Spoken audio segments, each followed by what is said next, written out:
As always, I love listening to the conversations you guys have about Kubernetes. In fact, I hold you solely responsible for my Kubernetes Raspberry Pi cluster that I built. Hey, so everybody, I'd like to add my welcome to Digital Build. Now, this session is to highlight some of the IoT announcements that were made at this year's build and to provide some insight as to where some of these technologies can be used. Now, my name's Dave Glover. I'm a cloud developer advocate at Microsoft, and I've got to focus on the Internet of Things.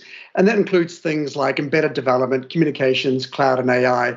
And I'm based in Sydney, Australia. Now, you notice in my background, I've actually got a photo of the Sydney Opera House. And this photo was taken at the Sydney Vivid Light Festival, which is arguably one of the biggest IoT shows in the world. Now, my role at Microsoft is to connect with the developer community as kind of well as building technical content and kind of just to help us all understand how these technologies can be used and applied to real business challenges. So now it's also my great pleasure to introduce my guest and my colleague, Val Cervenka. So Val, would you like to introduce yourself, please? Hi, Dave. Hi, everyone. Really cool background. Hi everyone, I'm Val, and I'm part of the Fast Track for Azure team based in Brisbane, sunny Queensland, Australia. My team focuses on helping customers develop and deploy cloud solutions. The areas I focus on are all over the place, to be honest. That ranges from IoT to bots to cognitive services to apps. But IoT has a really warm place in my heart because I started my journey with IoT back when I did uni with electrical engineering. So I did a lot of circuit design, embedded system design, and interfacing. So when I joined Microsoft 2 years ago, it felt like a really natural path to dive in and do all things Azure IoT. So since then, I've been helping customers build solutions using our Azure Microsoft IoT portfolio. So very excited to be here. No, that's great. I have to confess to being a little bit jealous. Now, for some strange reason, I ended up doing accountancy papers at university, and I actually kicked myself for not doing something a bit more engineering oriented. So good for you. Hey, so now I was on LinkedIn, and I spotted on your profile that you had just passed the IoT Developer Exam. So can you tell us a bit more about this IoT Developer Exam, please? Yes, I was honestly so happy that I passed it. No pressure on me, but it was really exciting opportunity and experience. And when I did it, it was still in beta. So now at Build, we're announcing its general availability, which is yay, it's awesome. So it's a new addition to Azure certification. It's called Azure IoT Developer Specialty Exam. So prior to that, sitting the exam, I went through all the materials on Learn for IoT. So it ranges. It's covering topics from how to provision and manage devices, how to develop for IoT Edge, how do you monitor devices, what about security. So it's very cool because it's self-paced and all online. If you are planning to sit the exam or you just want to get a little bit more technical with IoT, I highly recommend you check it out on Learn for IoT. Hey, no, that's great. I'm just really emphasizing that MS Learn is an amazing set of resources. It's all free, self-paced. You can do it whenever you want. Now, kind of in my experience, whenever I've done these things before, I always kind of I never knew that. I wish I knew that. So what are the kind of the things, what was kind of like one thing that you learned from going through that certification program that you thought, why didn't I know about that before? Or kind of what stood out? Yes, we actually just had the chat with you the other day about things, and there's always this aha moments like, how did I know that? Oh, this is so cool. So for me, I had a lot of sort of theoretical knowledge around how to develop and debug modules for IoT Edge, but not so much practical knowledge. So this exam sort of pushed me to be a little bit more hands-on. So I actually found out that you can remotely debug your modules from your machine from VS Code. So all you need to do is to build your container with the debug Docker file and then expose the IP and the port on the device where you're deploying your IoT Edge modules. So then the debugger can be attached. And then from the VS Code, you're just editing your launch.json. So then VS Code can attach to the process on your container. And from there, you'll be able to see all the logs, see all of the variables. So it's quite handy. And I was debugging a module the other day, and I found it really useful. Yeah. And as I was saying to you, I had to confess, I didn't know about the debug option. I have been debugging modules, but I think that's probably a bit more straightforward as to the kind of approach that you outlined. Hey, now switching gear a little bit. Now there were a number of announcements made around Azure IoT Central. So first up, could you just perhaps explain a little bit about what IoT Central is? Yeah, sure. So IoT Central is fully managed software as a service platform, which helps you build and develop applications without the need to provision and manage the infrastructure. So you can either create a fully customized application, or in IoT Central, we have a vast variety of various templates based on different industry verticals. So definitely check it out. I also point out, if you have time, please look into the 8 key attributes for IoT solution. So this is what was guiding the development of IoT Central. So it's focusing on your high availability, disaster recovery, build for scaling, etc. So if you have time, I highly recommend checking it out and implement that as part of your solution in the future. Yeah, too right. That document is pretty useful. Now, one of the other things I really love about IoT Central is the no-code aspect. So the beauty about IoT Central is you can kind of describe the interface. You can describe the telemetry that's coming from a device, and then you can kind of map them to things like graphs, charts. You can go and set up events. You can go and set up automatic email notifications. You can extend that into flow and logic apps and things like that. So I love IoT Central, just the fact you can get on and build an application cloud side was really with minimal amount of input, a minimal amount of skills, and really just kind of draw and describe what you want to go and do with the IoT Central application.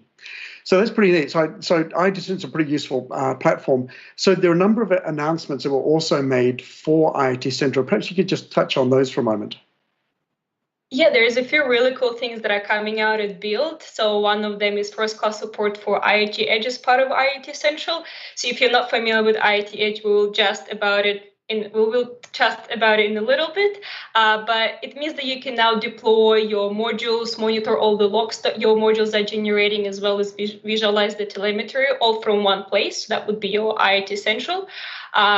The team has also worked on supporting multi-device tiles. So before, you would only be able to pin a tile to your dashboard that will show a particular telemetry from a device. So now we support up to 10 devices. And from what I know, the team will be working really hard to extend that limit. They've also worked a lot on the usability of custom tiles. So if you remember in the past, when you're creating a dashboard, you'll have to pin all your tiles to the dashboard and save, look at how it would look like with the real data. So now it actually has the real data in the edit window, which is awesome.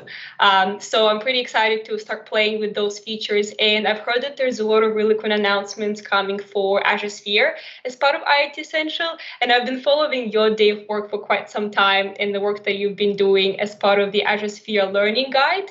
So do you mind sharing what are the announcements and what are you working on in that space? Yeah, so first of all, I appreciate not everyone is going to be aware of what Azure Sphere is. So Azure Sphere is really being built to address everyone's number one concern for IoT, which is really around device security. And I'm sure most of you appreciate that IoT security, or just security in general, is really a journey. And the biggest challenge is, of course, is that the attack vectors are constantly changing. So Azure Sphere is a microcontroller platform that is secure by default, and it's really for building highly secure devices that are resilient to attacks. That secondly kind of recognize they are being attacked, and they're able to report back up to a cloud service that, hey, look, they're being attacked.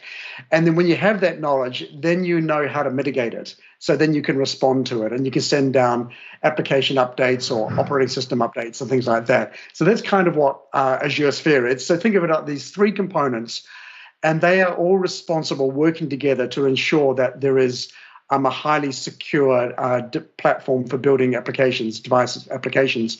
Now, I'd also recommend checking out a document called the 7 Properties of Highly Secure Devices.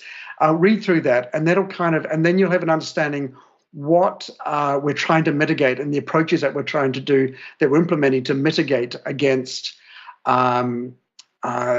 security attacks. Now, Azure Sphere is made up of 3 components. So there is an Azure certified microcontroller. There's the Azure certified operating system, which we're going to provide updates. And there's a cloud service called the Azure Sphere Security Service. And now all those together implement as part of that kind of overall security to mitigate against security attacks. Now, on an Azure Sphere, everything is locked down by default. So even access to peripherals, so for example, a GPIO or I2C or SPI or things like that, they are all completely locked down. So you need to whitelist all those resources that you want to use. Now, you also need to whitelist all the network endpoints that you want to use. And that's what I'm going to talk about a little bit about in IoT Central, what we're doing about that. The other thing with Azure Sphere is you can support what we call high-level applications. So Azure Sphere is a multi-core environment. We have what's called a high-level core, and that's actually running a custom version or custom implementation of the Linux kernel. On that, you can run what are called high-level applications, and there are two cores, two Cortex M4 cores, where you can also go and run real-time applications, which I'll talk a bit more about later as well. So just keep in mind, you can run high-level applications as well as real-time applications. So the things I want to touch on that are new from an Azure Sphere perspective in IoT Central. So there are a couple of things. So the first thing is that there is now an Azure Sphere template, device template. So when you go into in IoT Central, I should say, that there is now an Azure Sphere template. So when you go into IoT Central, you'll see there are lots of different templates for a whole range of devices. And they are there to make it simple to get on board with, say, hey, look, I want to stream telemetry from an Azure Sphere. So you basically go and click on that, and that'll bring in some sample telemetry, kind of like a canonical device, for example, as well as some sample source code that you have access to. So it's part of the Azure Sphere SDK. So the main thing is now inside IoT Central, there is an Azure Sphere template that makes it super easy to go and just create an application around Azure Sphere, then go and chart that information and do things like that. Now, the other thing that we've also introducing are some new tools for whitelisting the IoT Central network endpoints, because you need those inside Azure Sphere to whitelist the application that you're building. So if you didn't whitelist the Azure IoT Central network endpoints, the Azure Sphere would not be able to talk to IoT Central. So there's some new tools that are available just to kind of make that whole process a lot simpler. Now, there was also some work that we've done to kind of bubble up some of the event notifications out of the Azure Sphere security service as well into IoT Central. Awesome. Well, I'm pretty excited to get my hands on it. I do have an Azure Sphere dev kit just right behind me on the shelf. So pretty excited to try it out. And I've also spotted there have been some announcement around the general availability of Azure RTOS. Could you tell us, Dave, what Azure RTOS is about, or what in general RTOS is, to some of us who might not be familiar with it?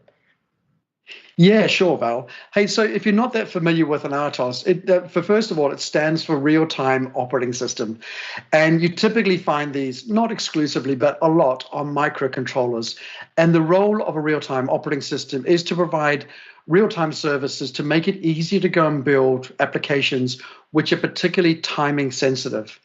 So for an example, you might have an application which has a sensor connected to a microcontroller, and that microcontroller might fire an event or trigger an interrupt on that microcontroller.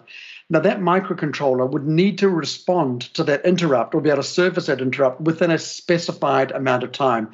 And if it doesn't service that interrupt within that specified amount of time, then the system kind of fails.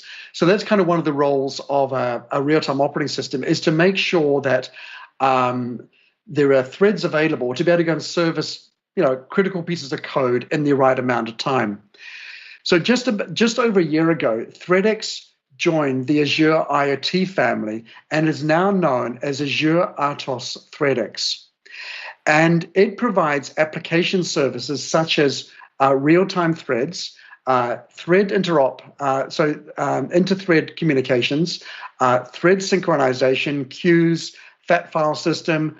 There's even a library there for GUI. So if you want to go and define some sort of graphical user interface for your solution, there's GUI libraries as well as a graphical user interface designer. So that's pretty neat. Plus there's network interstate and USB host and device support. So it's pretty neat. Now, I was pretty amazed to go and read some of the numbers about ThreadX, which is now this Azure RTOS. So it's been around for over 23 years. It's actually out in 6.2 billion devices worldwide. And you'll find the code in printers, popular fitness trackers, medical devices, even in things like the Bluetooth chips inside your mobile phone is almost invariably running a bit of ThreadX code. You can have it as a super small memory footprint, so it will run in as little memory as 2K bytes and run in a 20K byte off a 20K byte ROM. So it's really super slim. Obviously, you can add an additional component. So by the time you add in network stacks and things like that, that will add about another 50 kilobytes and things like that. But you can see it's really targeted at very small microcontrollers to provide that flexibility and that kind of developer space for building applications that are real-time capable. It's also certified for medical, automotive, and railway. And the really cool thing about it is now all the source code is available on GitHub. So if you head off to azure.com/RTOS, you'll find out more about it, plus a link off to the GitHub where you can see the code. The code's there for you to go and use, understand, test, and you can even make contributions back into it. Now, the thing that I love about Azure RTOS and Azure Sphere is that they really do complement each other. So you can build an Azure Sphere application, like a high-level application, which is actually really a POSIX application, interesting enough. But you can also go and build real-time applications now with Azure RTOS. And you can have those two applications communicate with each other. So you can have the Azure RTOS application there just managing the really time-sensitive, time-critical aspects of your solution, and then have that pass information across to the Azure Sphere high-level application, which can then maybe relay that on to the to IoT Hub or IoT Central. So pretty neat with what you can do around things like that. Hey, so now Val, you mentioned before about IoT Edge. So perhaps you can just talk a bit about IoT Edge. I know you're working on it with a number of customers, so perhaps just tell us a bit about what IoT Edge is. Yes, so IoT Edge is part of the IoT Hub service, and it sort of enables customers to do what's called edge computing. If you think of it in a way, it extends the capabilities and the functionality of the IoT Hub but to the network's edge. So customers can run machine learning models, do data processing, run custom models, or even Azure Cloud Native services like Azure Stream Analytics or Azure Blob Storage on the edge. So this is awesome. And you can either build custom modules, or we do also have a marketplace in Azure where you can find out all the modules that have been put up there. So one of the ones that I've recently worked with was the OPC publisher. So as part of the Edge, you have that ability to do protocol translation. So we have a lot of devices in the field that might not necessarily support IoT Hub protocols like HTTPS, MQTT, or MQTT, and they need some type of a middleman in between that can get the data, do the protocol translation, maybe potentially data aggregation, and then send data into the Azure. So under the Azure Marketplace, you will be able to find the OPC UA Publisher module, which you can bring to your gateway device, configure it to talk to your downstream devices, and you can get the data from them to be published into Azure. So it's quite handy. Okay. That's pretty neat. So it's great to see X509 security support built into IoT Edge. Now, one of the other security announcements that we made for build for IoT, the IoT world, is something called Azure Private Link. Now, what that means is that Azure IoT Hub now joins, or now can be joined into that world of Azure Private Link. So you could have your own virtual network that extends from your corporate to your organization's network into the Azure data center, and now have Azure IoT Hub participate in this private network or private virtual network. So that means it's just a way of really mitigating the risks that around of potentially having an IoT Hub that's exposed out through a public endpoint on the internet. Yeah, go for it. There's also on Sam George's session, there was a question around support for the device provisioning service as part of the private link. So the team is working on it, and it will be hopefully available shortly. Yeah, so that's pretty neat. And so look, I'm just going to touch on one last topic because we're kind of running out of time. The last topic I want to touch upon is do check out something called Azure Digital Twins. Now, we bought version 1 out last year, so we've just brought out version 2. So the first version was very focused on what was called smart spaces. So think about smart use of office space, for example. But version 2, the main criticism of version 1, it was very tied to a specific domain. Now, version 2 allows you to go and build custom domains. So, for example, now there is a modeling language called Device Twin, the Device Twins definition language, where you can go and model your own domain-specific scenarios. So, for example, you can go and model a factory or an energy supply network or a transport network and things like that. So if you looked at Azure Digital Twins version 1 and you thought, I wish it did more than just smart spaces, do check out the version 2, because there's now a definition language where you can go and describe pretty much anything and then build a model of that and then map the physical world really into your business solutions. So that's kind of pretty neat. So yeah, hopefully that kind of gives you a bit of a sense of what you can do around digital twins. So really kind of as a bit of a wrap, I'd really like to thank you, Val, for being part of the show today. It's really awesome to have you here. Yeah, thank you so much. It was my pleasure, and thank you for everyone who came in to listen us chat. I'm still trying to figure out my Twitter game, but you can come and say hi to me at Val Cervenka. And what's your Twitter handle, Dave? Hey, yeah, and my Twitter is dglover, so easy to remember, dglover. And also follow me on GitHub, and I'm Gloveboxes on GitHub. And be sure to check out the Sam George's IoT Roadmap talk that played a couple of days ago. We're also going to be releasing a lot of content onto the technical community's blog. So if you follow that, so there's an IoT section on that. And Olivia Block is going to be running a whole stack of content on the IoT show next week. So do keep an eye on that. There's lots of more detail as to what's been announced this week, and you'll find a lot there. So, hey, thank you very much for joining us. I'm now going to hand back to Aaron and Rick, and enjoy the rest of Build. Thank you very much.